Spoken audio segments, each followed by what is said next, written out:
story time. Round 3, Lucas Oil. It's been a minute since we did a video. Been stupid busy with everything, but figured this one was worth doing a video on. So yeah, round 3, here we go.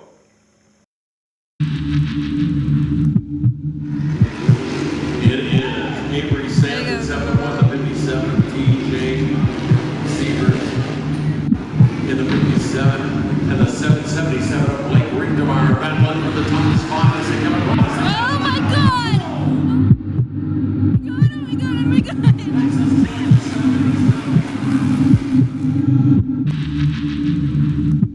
Race 1, heat. I was on the pole.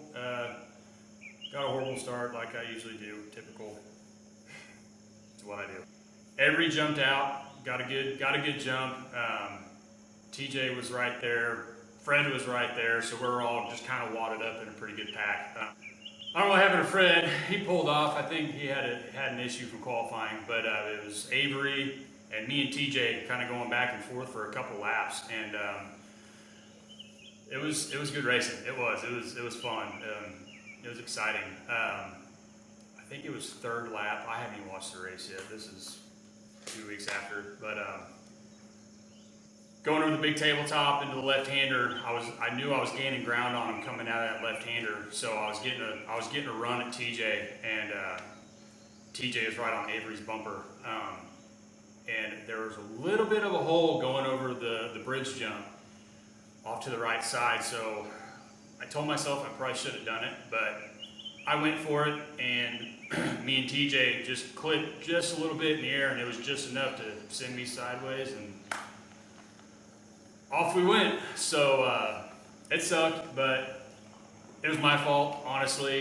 There was some room, not a lot, and I should have checked up and filed back in. I don't even know. I knew better. I should have just filed back in line and got back behind TJ. So it wasn't TJ's fault. He didn't even know I was there, because I was kind of, by the time we hit the air, I may have been at his door, so if he even did see me, it was last minute, so it was just his racing incident, you know, it happens. So I knew it, when I first started this, I knew it happened at some point, and it finally did. So yeah, went for a ride. It scared me for a minute, because my left eye swelled shut, got out of the car, and I think I was just it rung my bell. I got out of the car, and all I saw was white, and they took me to the ambulance, and they said, yeah, you need to go to the hospital. So when I was rolling, I think that my helmet, it hit the roll bar, I think a couple times. I think the first initial hit, I smacked the roll bar pretty good, which kind of dazed me, and never knocked me out. I remember the whole thing. I remember the first jar, I was holding on to the steering wheel still, and it knocked my hands off, and I remember my arms kind of going flying. I just remember tucking and closing my eyes and going for the ride.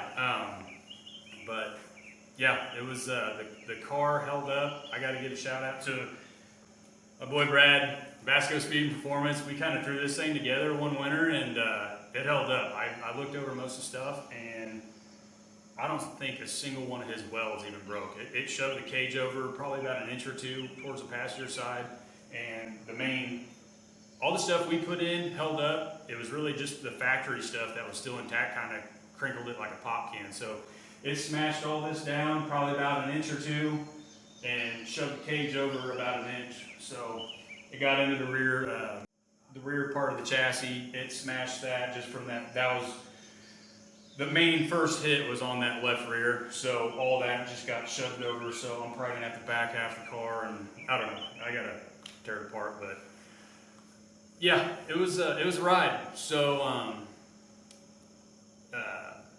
anyway, they took me to Lake Regional there in Osage Beach. They did scans and everything, and ended up having to send me to MU in Columbia, because they have an eye specialist there, so I had another hour and 15-minute ambulance ride clear up to Columbia to have them get me checked out.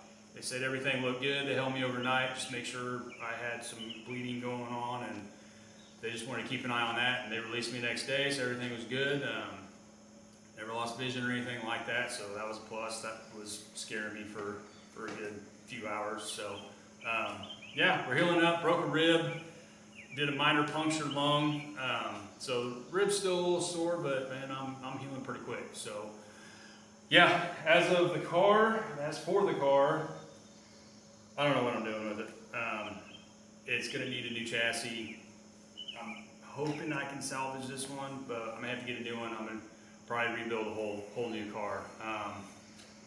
But right now I got a lot going on right now. So I'm in the middle of building a house, and this happened, and my mom passed the same week I did all this. So I just got life, man. It sucks. So hoping to be back. Maybe next season, I don't know. Just kind of depends on how everything goes and how the checkbook's looking. So, yeah, I don't know. I don't know if I'm gonna build this one back up and keep going, or what I'm gonna do. I'd like to do like a full build. So we'll see. And thank you everybody that reached out and text, Facebook Messenger, everybody. You know, they kind of came out of the woodwork, everybody checking on me, so that's greatly appreciated. I felt the love, so I appreciate that, and yeah, we'll be at the track. We'll be seeing you guys out there.